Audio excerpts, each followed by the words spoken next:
Сеизмолозите изненадија со прогноза дека земјава ја очекува политички земјотрес. Сметаа дека магнитудата ќе предизвика неспокој и немир, кои најсилно ќе бидат почувствувани под падините на Водно, во Скопско Црниче. Нивните лични очекувања се дека нема се да биде до толку лошо. Добрата вест е што набргу ќе има избори, после тие избори ќе се случи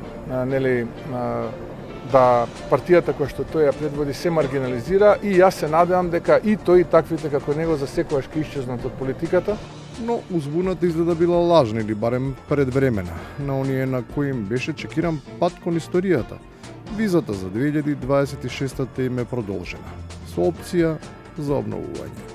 Има некои од партиите што се исплаши од таа изјава, ја следам, од избори, но мојот став, вие го знаете, мојот став е дека оваа година избори нема. Но тоа не значи дека лично или организацијски не почнуваат подготовките за соочување со граѓаните.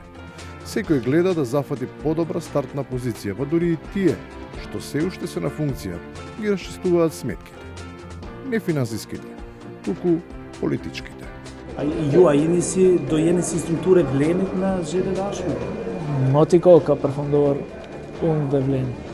Секое заминување може и да не представува загуба, особено ако тоа е претпоставка за засилување на капацитетот на тајфата.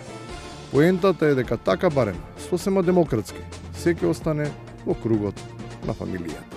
Ние имаме доволно демократски капацитет и ние во овој момент сме фокусирани единствено кон проширување на нашето семејство во партијата.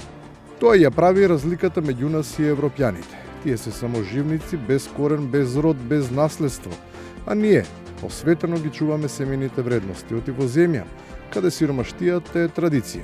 Сите живеат како богаташи. Ама ние не може да се равниме со Европска унија. Европјаните или германците, тие немат ништо. Тие се посиромашни од нас. Живеат 17% под кирија, нема село, нема викендица, нема баба, нема дедо. И на крајот, за да нема никаква сомнеж, баш за ова постојат проекции. Меѓународни, финансиски, научни. И на запад веќе состојбите не се такви какви што беа. Гледате какви се случувањата. Се очекува, значи тоа се некои проекции кои што ги имаат меѓународните финансиски институции во следните 10 до 15 години големи европски земји, околу 10 кои ќе банкротираат. Кај нас е лабаво, мирно и без паника ќе си чекаме. Оти може да банкротира само тој што веќе има нешто.